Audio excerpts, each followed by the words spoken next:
स्वागत है आपका हमारे स्टडी मैथ क्लास चैनल में। आशा करता हूँ आप सभी लोग बहुत अच्छे होंगे। आज हम आपको इस वीडियो में बताएंगे कि निश्चित समाकलन के गुणधर्म से हल कीजिए। देखिए, हम आपको इस वीडियो में एक प्रश्न को हल करके बताएंगे जो आपके बोर्ड में बहुत ज़्यादा 8 नंबर के पूछे गए हैं। अगर आप लोग शुरू से लेकर लास्ट तक पूरा वीडियो देख लेंगे तो आप लोग निश्चित समाकलन के गुणधर्म से एक प्रश्न को हल करना सीख जाएंगे। अब देखिए, सबसे पहले क्या करेंगे, यहाँ पे जो प्रश्न लिखा हुआ पहले इसको पढ़ेंगे। देखिए, यहाँ पे लिखा हुआ है समाकलन, इसका लिमिट लिखा है पाई से 0, ऊपर लिखा हुआ है x sin x, फिर बटे में लिखा है 1 + cos स्क्वायर x dx का मान ज्ञात कीजिए। अब देखिए, यहाँ पे पहले लिखेंगे हल। ठीक, अब देखिए यहाँ पे हल लिखने के बाद यहाँ पे लिखेंगे आई बराबर, यहाँ पे हो जाएगा समाकलन, इसका लिमिट हो जाएगा पाई से 0, ऊपर जो लिखा हुआ है इसको उतार लेंगे तो यहाँ लिखेंगे x sin x, फिर बटे में हो जाएगा यहाँ पे 1 + cos स्क्वायर x और यहाँ पे हो जाएगा dx। ठीक है, अब देखिए यहाँ पे जो आई बराबर ये मान कर उतारे हैं इसको हम लोग समीकरण नंबर 1 मान लेंगे। अब देखिए यहाँ पे समीकरण नंबर 1 मानने के बाद क्या करेंगे, इसमें हम परगुण 4 का प्रयोग करेंगे तो यहाँ पे लिखेंगे परगुण। देखिए यहाँ लिख रहे हैं परगुण 4 से। ठीक है, अब देखिए इसमें परगुण 4 का प्रयोग कैसे करते हैं बस आप ध्यान से समझिएगा। अब देखिए यहाँ पे जो ऊपर का लिमिट है ना ये पाई, इसको क्या करेंगे यहाँ पे लिखेंगे और इस पाई में क्या करेंगे, ये जो x है ये x है, इस पाई में से x को हटा देंगे और ये जो आएगा इसी को x के स्थान पे रखेंगे। परगुण 4 का मतलब यही होता है। अब चलिए इसके बाद क्या करते हैं, जहाँ पे x रहेगा उसके स्थान पर इसको रखेंगे। चलिए इस समीकरण नंबर 1 में रखते हैं। देखिए आप लिखेंगे आई बराबर, यहाँ पे जाएगा समाकलन, इसका लिमिट हो जाएगा पाई से, यहाँ पे हो जाएगा 0, x के स्थान पर हम लोग इसको रखेंगे तो यहाँ लिखेंगे पाई माइनस x, ये कोष्टक में हो जाएगा। फिर यहाँ लिखेंगे साइन, और देखिए x के स्थान पर फिर से हम लोग इसको रखेंगे पाई माइनस x को तो यहाँ हो जाएगा पाई माइनस x, फिर कोष्टक बंद कर देंगे, फिर बटा लगाएंगे। अब देखिए यहाँ पे नीचे हो जाएगा 1 + cos स्क्वायर, और देखिए x के स्थान पर फिर से इसको रखेंगे तो यहाँ हो जाएगा पाई माइनस x, कोष्टक बंद कर देंगे, फिर यहाँ हो जाएगा dx। ठीक, इतना आपको अच्छे समझ में आ गया होगा।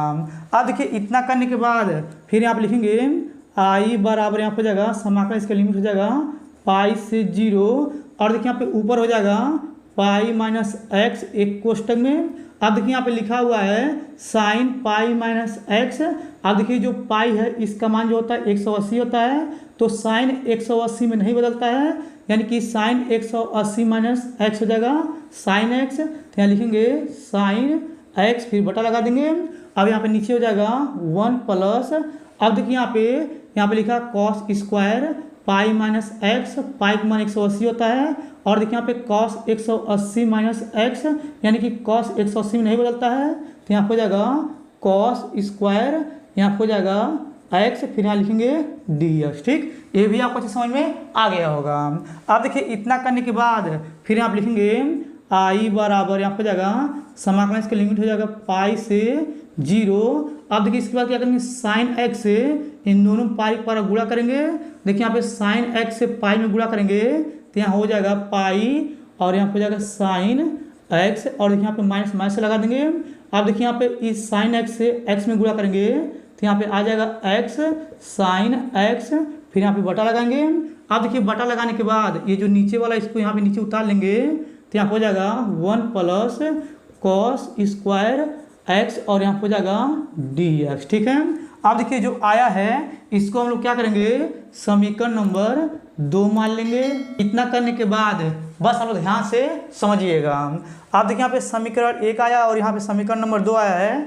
इसके बाद क्या करेंगे, समीकरण 1 और समीकरण 2 को जोड़ेंगे तो यहाँ पे लिखेंगे समीकरण, देखिए लिख रहे हैं समीकरण 1 व 2 को जोड़ने पर। ठीक है, अब इसके बाद क्या करेंगे, समीकरण 1 के आगे आई है, समीकरण 2 के आगे आई है, इन दोनों आई को जोड़ेंगे तो यहाँ पे आ जाएगा 2i फिर बराबर यहाँ हो जाएगा समाकलन इसका लिमिट। देखिए समीकरण 1 का ये जो है यानी कि लिमिट पाई से 0 है, तो यहाँ लिखेंगे पाई से 0, यानी कि पहले समीकरण 1 को लिखेंगे यहाँ पे, तो यहाँ हो जाएगा एक्स साइन एक्स, फिर बटे हो जाएगा 1 प्लस कॉस स्क्वायर एक्स, और यहाँ हो जाएगा डी एक्स, फिर प्लस लगा देंगे, फिर यहाँ हो जाएगा समाकलन। अब देखिए यहाँ पे समीकरण 2 को यहाँ पे लिखेंगे, तो इसका लिमिट जो दिया है पाई से 0, तो यहाँ लिखेंगे पाई से 0, और यहाँ पे लिखेंगे पाई, और यहाँ हो जाएगा साइन एक्स, और यहाँ हो जाएगा माइनस में एक्स, और यहाँ पे लिखेंगे साइन एक्स। देखिए समीकरण 2 है, फिर बटा लगाएंगे, और यहाँ नीचे हो जाएगा 1 प्लस कॉस स्क्वायर एक्स, और यहाँ पे लिखेंगे डी एक्स। ठीक, इतना आपको अच्छे समझ में आ गया होगा। अब देखिए इसके नीचे हल करेंगे तो आपको नहीं दिखेगा। अब चलिए इसके बाद क्या करते हैं, इधर हल करते हैं, बस आप ध्यान से समझिएगा। अब देखिए आप इसको मिटा दे रहे हैं। अब देखिए यहाँ पे लिखा है यानी कि 2i, तो यहाँ पे लिखेंगे 2i बराबर, अब देखिए यहाँ पे नीचे का हर दोनों सेम है। देखिए यहाँ पे यानी कि ये वाला और ये वाला नीचे का हर सेम है, और बीच में प्लस, अगर नीचे का हर सेम होता है तो क्या करते हैं ऊपर वाला जोड़ लेते हैं। तो देखिए यहाँ पे हो जाएगा यानी कि यहाँ हो जाएगा समाकलन इसका लिमिट हो जाएगा पाई से 0।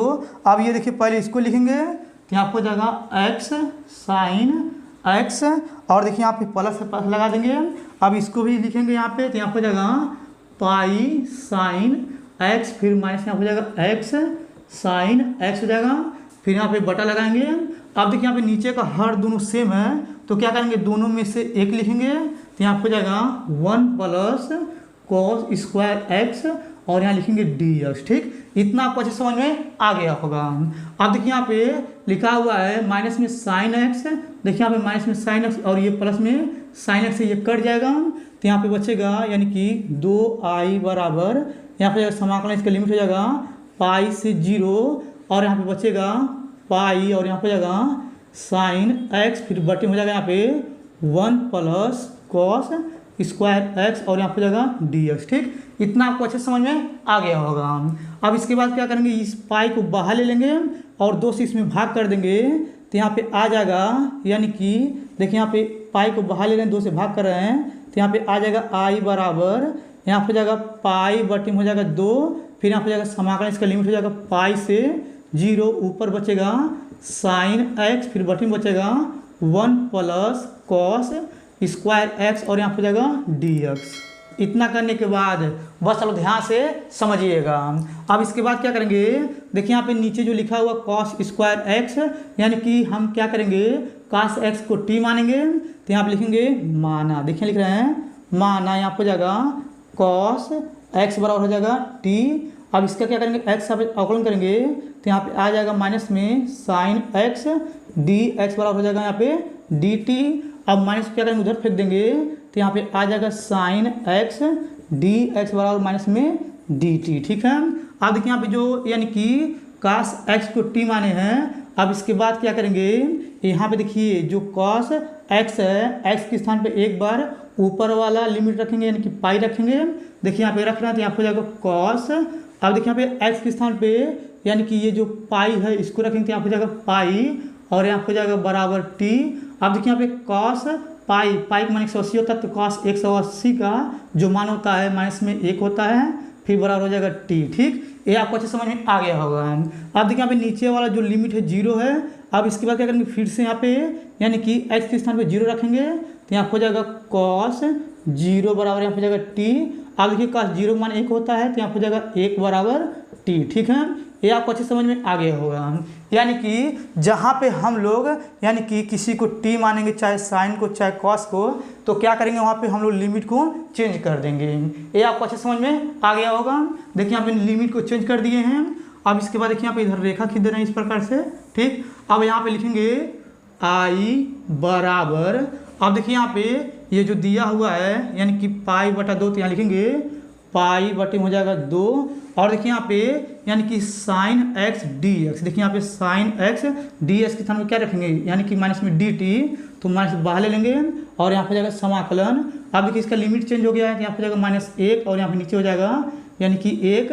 अब यहाँ पे देखिए यानी कि साइन एक्स डी एक्स के स्थान में क्या रखेंगे डी टी, और देखिए माइनस बाहर आ गया तो यहाँ हो जाएगा यानी कि 1 बटा, और देखिए काश को क्या माने थे हम लोग, टी माने थे, तो यहाँ पे जाएगा 1 प्लस यहाँ पे जाएगा टी स्क्वायर, क्योंकि ये कॉस स्क्वायर है, और यहाँ पे लिखेंगे यानी कि डी टी। ठीक, इतना आपको अच्छे समझ में आ गया होगा।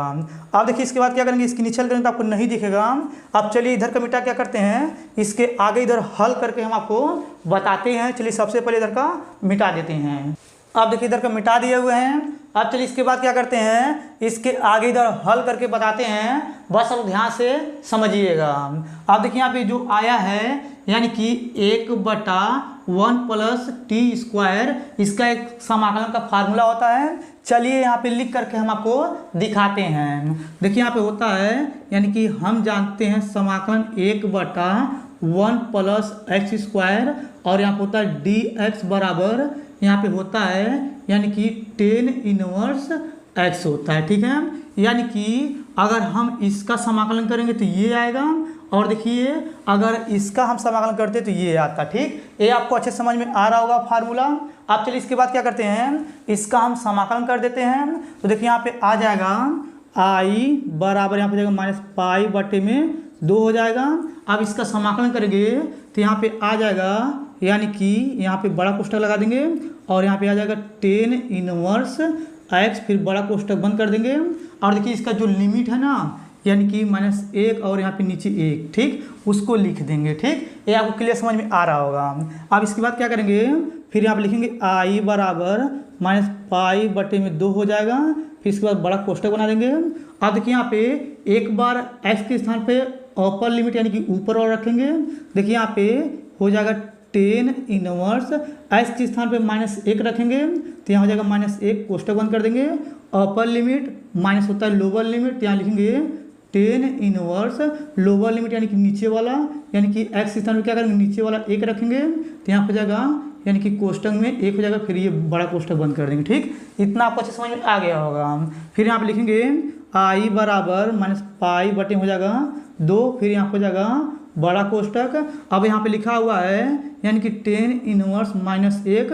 अब देखिए यहाँ पे 10 -1 का जो मान होता है यानी कि 45 होता है, तो यहाँ पे इसको लिख सकते हैं हम लोग माइनस पाई बटे में 4 लिख सकते हैं। ठीक, ये आपको अच्छे समझ में आ रहा होगा। फिर यहाँ पे माइनस माइनस लगा देंगे। अब यहाँ पे लिखा हुआ 10 इनवर्स 1, 10 45 का मान 1 होता है, तो इसको हम लिख सकते हैं पाई बटे में 4, फिर ये कोष्ठक बंद कर देंगे। फिर यहाँ पे लिखेंगे आई बराबर माइनस पाई बटे हो जाएगा 2। अब इसको हल करेंगे तो यहाँ पे बड़ा कोष्ठक लगाएंगे, नीचे का हर सेम है तो ऊपर और जुड़ जाएगा, तो यहाँ हो जाएगा माइनस पाई, फिर माइनस पाई, फिर बटे हो जाएगा यहाँ पे 4, फिर ये बड़ा कोष्ठक बंद कर देंगे। फिर यहाँ पे लिखेंगे आई बराबर माइनस पाई बटे में 2। फिर यहाँ पे देखिए इसको जोड़ लेंगे तो यहाँ पे हो जाएगा गुणा, क्योंकि कोष्ठक के बाद गुणा होता है। देखिए 1 पाई हो जाएगा माइनस में 2 पाई, फिर बटे हो जाएगा यहाँ पे यानी कि 4। अब देखिए यहाँ पे ये 2 से 2 कट जाएगा और ये माइनस प्लस हो जाएगा, तो देखिए इधर लिख दे रहे हैं तो यहाँ पे आ जाएगा आई बराबर ये हो जाएगा माइनस प्लस पाई से पाई में गुणा करेंगे तो यहाँ हो जाएगा पाई स्क्वायर, फिर बटे में यहाँ पे दिया हुआ 4 तो यहाँ हो जाएगा 4। ठीक है, अब देखिए जो आया है यही इसका आंसर है। ठीक, ये आपको अच्छे समझ में आ गया होगा। अगर आपको ये मेरा पूरा वीडियो अच्छे समझ में आ गया होगा तो आप लोग मेरे वीडियो को लाइक और कमेंट जरूर कर दीजिएगा। अगर आप लोग मेरे चैनल पर नहीं होंगे तो आप लोग मेरे चैनल को सब्सक्राइब जरूर कर दीजिएगा। धन्यवाद।